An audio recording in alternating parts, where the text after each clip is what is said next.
नमस्कार, आप सभी का एक बार फिर से स्वागत है ममता रानी ब्लॉग में। आप सभी को कार्तिक के महीने की हार्दिक शुभकामनाएं। आइए आज सुनते हैं कार्तिक की एक और नई कहानी। एक इली थी और एक गुण था। इली बोली, आओ गुण, कार्तिक का स्नान करें। गुण बोला, तू ही कर कार्तिक का स्नान। मैं तो नहीं करूँगा। इली ने कहा, ठीक है, मत करो। मैं तो राजा की लड़की के पल्ले से लगकर कार्तिक का स्नान कर लूँगी। और उसने ऐसा ही किया। जब राजा की लड़की कार्तिक का स्नान करने जाती है तो इल्ली उसके पल्ले से लगकर कार्तिक का स्नान कर लेती है। लेकिन गुण ने इल्ली के कहने के बाद भी कार्तिक का स्नान नहीं किया। कुछ दिनों के बाद कार्तिक खत्म होने पर दोनों मर गए। बाद में इल्ली ने कार्तिक स्नान के पुण्य के कारण राजा के घर में जन्म लिया और गुण ने एक गधे के रूप में जन्म लिया और वह राजा के यहाँ ही था। अब इल्ली, जो इस जन्म में राजा की बेटी थी, राजा ने उसका विवाह कर दिया। अब जब बेटी ससुराल जाने लगी तो उसने अपने पालकी रुकवाई। राजा ने पूछा, क्या हुआ बेटी? तो राजा की लड़की ने कहा कि पिताजी, मुझे ये गधा चाहिए। तब राजा बोला, बेटी, ये तूने क्या मांगा है? मांगना था तो धन दौलत ले जाती, इस गधे का तू क्या करेगी? लेकिन वो लड़की नहीं मानी और बोली, मुझे तो यही गधा चाहिए।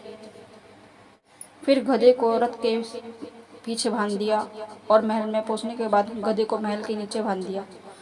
जब वो लड़की नीचे उतरी तो गधे ने कहा, मुझे पानी पिला दे। तब लड़की ने कहा, मैंने पहले ही कहा था कार्तिक का स्नान कर ले, पर तूने कहा कि मैं तो बाजरा खाऊंगा और ठंडा ठंडा पानी पीऊंगा, और ये कहकर तूने कार्तिक स्नान नहीं किया। वो लड़की और गधा बात कर रहे थे तो उसकी देवरानी जेठानी ने सुन लिया। दोनों अपने देवर के पास गई और बोली, ये तुम किस जादू करने को ब्याह करके ले आए हो? ये तो जानवर से बात करती है। अपनी भाभीयों की बात सुनकर वह लड़का बोला, मैं जब अपने कानों से सुनूंगा और आंखों से देखूंगा तभी आपकी बात मानूंगा। उसका पति सीढ़ी पर बैठ चढ़कर छुप गया। अब उसकी पत्नी आई और फिर से गधे से बात करने लगी, जिस पर वही जवाब देने लगी।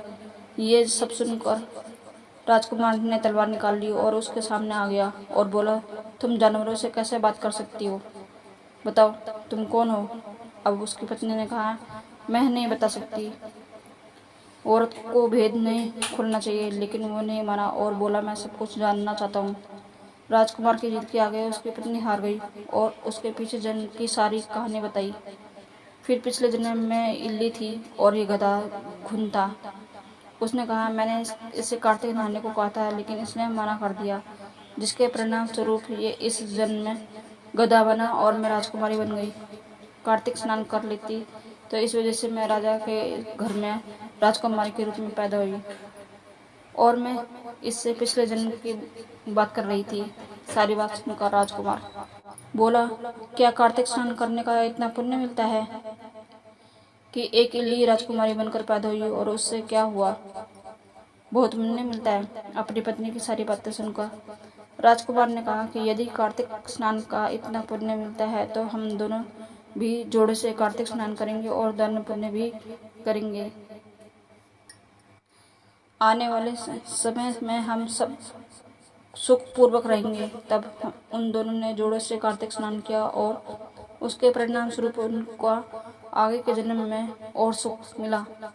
कार्तिक महाराज, जैसे आपने इल्ली को फल दिया वैसे ही सभी को देना।